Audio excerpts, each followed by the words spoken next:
প্রিয় মানুষকে না পাওয়ার যন্ত্রণাটা একমাত্র সেই বুঝে যার জীবনে প্রিয় মানুষকে পেয়েও হারিয়ে ফেলেছে।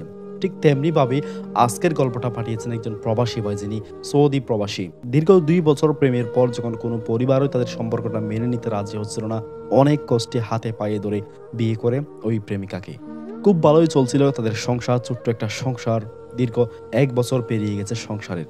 আরো একটু সুখে থাকার লক্ষ্যে সে পাড়ি জমায় সৌদি প্রবাসে। আর সেখানে দিনকে রাত, রাতকে দিন করে কষ্টের পর কষ্ট সহ্য করে যায় শুধুমাত্র প্রিয় মানুষটির মুখে হাসি ফোটানোর জন্য। আর ঠিক তখনই যদি প্রিয় মানুষটা বেইমানি করে অন্য পুরুষের হাত ধরে চলে যায়, তখন আসলে দুঃখটা কাকে বোঝাবো?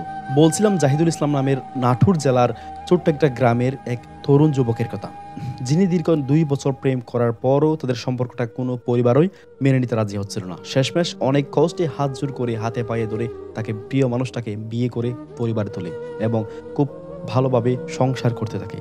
কিন্তু প্রবাসী যখন সে পাড়ি জমায়, সে কি জানতো যে তার প্রিয় মানুষটা একদিন তাকে ছেড়ে চলে যাবে? আমি আসলে কোনো মেয়েকে বা কোনো বোনকে ছোট করার লক্ষ্যেই এই ভিডিওটা করছিলাম। এটা আসলে এই গল্পটা আসলে সত্যিকার লক্ষ্যে একজন প্রবাসী ভাইয়ের জীবনে ঘটেছিল, যিনি তার প্রিয় মানুষটিকে পেয়েও হারিয়ে ফেলেছে শুধুমাত্র প্রিয় মানুষটির লোভ লালসার কারণে। দেখুন, প্রিয় মানুষটি নির্বাচনে যদি আপনি ভুল করেন তাহলে কিন্তু সারা জীবনে পস্তাতে হবে। যেভাবে আজ এই ছেলেটিকে পস্তাতে হচ্ছে তিলে তিলে। তার সাজানো গোছানো সংসারটা আজ সামান্যতেই শেষ হয়ে গিয়েছে এক নিমিষে। সে কোনোদিন কল্পনাও করতে পারেনি তার প্রিয় মানুষটা এভাবে চলে যাবে।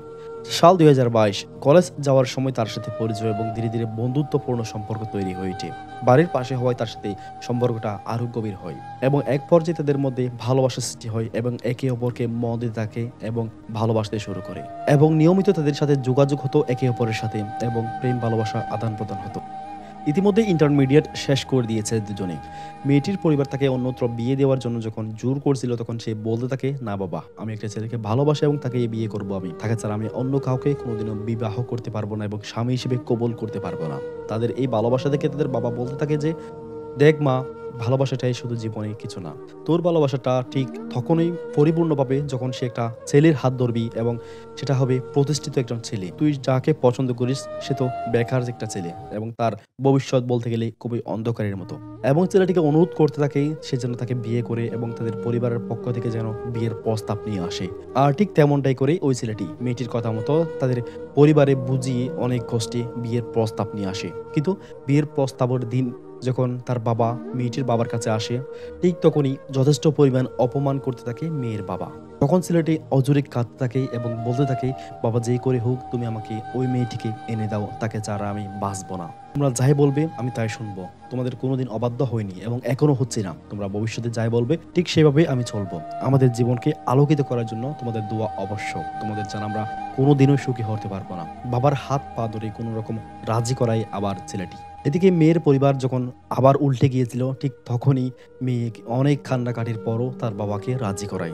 ধুমধাম করে বিয়ে হয় তাদের এবং তারা দুজনেই ছোট্ট একটা সংসার সবাইকে নিয়ে পরিবারের মধ্যে খুবই সুন্দরভাবে চলছিল। কিন্তু ঘটনার সূত্রপাত পাল্টে যায় ঠিক ২ বছর পর। ২০২৪ সালে এসে যখন ছেলেটি উন্নত জীবনে পাড়ি দেওয়ার লক্ষ্যে বিদেশ পাড়ি জমায় সৌদিতে, ঠিক তখনই তার সাথে ঘটে যায় অনাকাঙ্ক্ষিত এক ঘটনা। ছেলেটি আসলে বিদেশ আসতে চাইছিল না তার প্রিয় মানুষটিকে রেখে। কিন্তু মধ্যবিত্ত পরিবার, তাদের তো আর কিছুই করার নেই। তাদের তো বিদেশ যাওয়া ছাড়া কোনো মাধ্যমও নেই যে উন্নত একটা ব্যবস্থা করবে, একটু সুখে থাকবে। আর সে কারণে তার মা-বাবার অনুরোধে সে বিদেশে পাড়ি জমায়। বিদেশে পাড়ি জমানোর প্রায় ২ থেকে ৩ মাস পর শুরু হয় তার সাথে অবহেলা। তাদের বাড়ির পাশে একটা ছেলে, তার সাথে নাকি ওই মেয়েটার মোটামুটি একটা পরিচয় হয়। তাদের বাড়িতে আসা যাওয়া করত, ভাবি বলে সম্বোধন করত তাকে। আর এই আসা যাওয়ার পথে ভাবির সাথে একটা বন্ধুত্বপূর্ণ সম্পর্ক তৈরি হয় তার সাথে এবং বিভিন্ন জিনিসপাতি সেই নিয়ে আসে বা একটু হেল্প করে তাদের পরিবারের জন্য। সম্পর্কটা আস্তে আস্তে যখন ২ থেকে ৩ মাস এড়িয়ে যায়, ঠিক তখনই ঘটনা উল্টে যায়। ওই ছেলের সাথে আবার নতুন করে সম্পর্ক তৈরি হয় ওই মেয়ের। কিন্তু তার স্বামী যে বিদেশে তাকে ছেড়ে চলে গেছে, তার প্রিয় মানুষটা শুধুমাত্র তাকে সুখে রাখার জন্য, একটু শান্তিতে সুখে রাখার জন্য, সে হয়তো ঠিক তখনই তা ভুলে যায় অন্য একটা ছেলের ভালোবাসা পেয়ে। সম্পর্কটা এমন এক পর্যায়ে চলে যায় যে তারা যেন একে অপরকে ছাড়া বাঁচছে না। এদিকে দূর প্রবাসে সৌদিতে যে ছেলেটি তার জন্য সময় গুনছে কখন তার সময়টা শেষ হবে এবং টাকা ইনকাম করে বাড়িতে পৌঁছাবে এবং তার প্রিয় মানুষটিকে দেখবে এক নজর। কিন্তু বাড়ি থেকে কোনো রকম ফোন আসে না। আসলেও সেটা ২-১ মিনিটের জন্য। প্রিয় মানুষটা যদি একটু ভালো করে কথাই না বলে মনটা কি আর ভালো থাকা যায়? এই ২-১ মিনিটেই যেন কোনো রকম ভালোবাসা ফিল হয় না। কোনো রকম কথা বলেই লাইনটা কেটে দেয় এই মেয়েটি। কেননা তাকে তো এখন অন্য একটা পুরুষকে সময় দিতে হবে। তার কাছে এখন আর কোনো সময় নেই। কারণ তার প্রিয় মানুষটাকে ছেড়ে তো এখন সে অন্য একটা পুরুষের সাথে সম্পর্কে তৈরি হয়েছে। সম্পর্কটা এক পর্যায়ে যেতে, যেতে তারা সিদ্ধান্ত নেয় একে অপরকে বিয়ে করবে এবং এই পরিবারকে ছেড়ে চলে যাবে এবং প্রবাসে থাকা ছেলেটিকে ডিভোর্স দিয়ে দিবে। আর যে চিন্তা সেই কাজ। ৪ থেকে ৫ দিন যাওয়ার পরই তারা আর কোনো রকমভাবে মেনে নিতে পারছিল না বা ধৈর্য ধরতে পারছিল না। তারা একে অপরকে ছাড়া কোনো রকম নাকি বাঁচবে না। তারা শপথ নিয়ে নিয়েছে এই পরিবার ছেড়ে সে চলে যাবে এবং পালিয়ে যায় সেই পরিবার ছেড়ে এবং ঢাকায় গিয়ে ওঠে। শুধু পালিয়ে যায়নি, যাওয়ার সময় প্রবাসে থাকা ছেলেটির জন্য একটু ডিভোর্স লেটার লিখে গিয়েছে এবং একটা ছোট্ট করে চিরকুটও লিখে গিয়েছে। বাবা যখন রাত্রে তার কাছে কল করে বলছিল এসব বিস্তারিত, তখন সে হঠাৎ করে তার পায়ের নিচে যেন মাটিটাই সরে গেল। সে বলতে থাকে যে কি করলাম কার জন্য? কাকে ভালোবেসে আমার পরিবারের সাথে যুক্ত করলাম? কাকে ভালোবেসে আমার ঘরে তুললাম?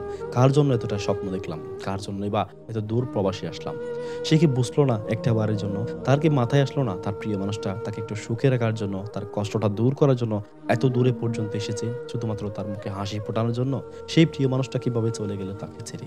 সে কোনো মতে নিজেকে বোঝাতে পারছিল না। তার কয়েকদিনের মধ্যে সেই বাড়িতে চলে আসে এবং তার বাবাকে ধরে, তার মাকে ধরে অঝরে কাঁদতে থাকে। তার মা এবং তার বাবা বলতে থাকে, "দেখ বাবা, তোকে তো আমি অনেকটাই জোর করেছি যাতে তুই এই বিয়েটা না করিস এবং এই মেয়েকে আমাদের ঘরে না তুলিস। তুই হয়তো শুনে কষ্ট পাবি তাই তোকে অনেক কথাই বলিনি। এই মেয়েটি থাকা অবস্থায় আমাদের সাথে কোনো রকম ভালো ব্যবহারই করেনি। এমনির এই মেয়েটি আমাদেরকে কোনো রকম সময় দিত না। শুধুমাত্র কোনো একটা ছেলের সাথে যেন সারাক্ষণ ফোন করেই কথা বলতো। দেখ এখন আজকে প্রকাশ পেয়েছে ওই মেয়েটির আসল রূপ। দেখ তুই তোর প্রিয় মানুষটা তোকে ছেড়ে আজ চলে গেছে। তোর প্রিয় মানুষটা একটাবারের জন্য তোকে ছেড়ে চলে যাওয়ার কথা চিন্তা করতো না। আর সেই তোকে ছেড়ে কিভাবে চলে যেতে পারলো আরো একটা পরপুরুষের হাত ধরে? কাকে ভালোবাসলি তুই? কার জন্য জীবনটা শেষ করলি?" এসব কথা বলতে, বলতে ছেলেকে জড়িয়ে ধরেই কাঁদতে থাকে তার বাবা। দেখুন প্রিয় মানুষটা নির্বাচনে কখনোই ভুল সিদ্ধান্ত নিবেন না।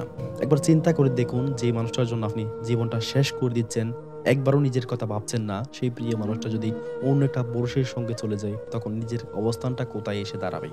আর বোন, প্রিয় বোনেরা আপনার কাছে হাত জোড় করে রিকোয়েস্ট করি, প্লিজ প্রিয় মানুষটিকে কখনোই ছেড়ে যাবেন না। আপনার প্রিয় মানুষটা আপনাকে কতটুকু ভালোবাসে তার কাছ থেকে বোঝার চেষ্টা করুন।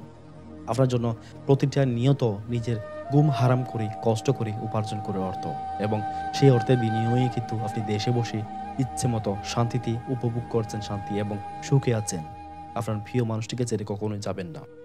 আপনার জীবনের সাথে ঘটে যাওয়া গল্পটা পাঠাতে পারেন আমাদের ইমেইল বক্সে। আমাদের অ্যাবাউট সেকশনে দেওয়া আছে আমাদের ইমেইল আইডি, সেখানে উল্লেখ করতে পারেন আপনার জীবনে ঘটে যাওয়া বিভিন্ন ঘটনাসমূহ এবং আমরা চেষ্টা করব সকলের সামনে তা উপস্থাপন করানোর। দেখা হচ্ছে পরবর্তী নতুন কোনো ভিডিওতে। সে পর্যন্ত ভালো থাকবেন।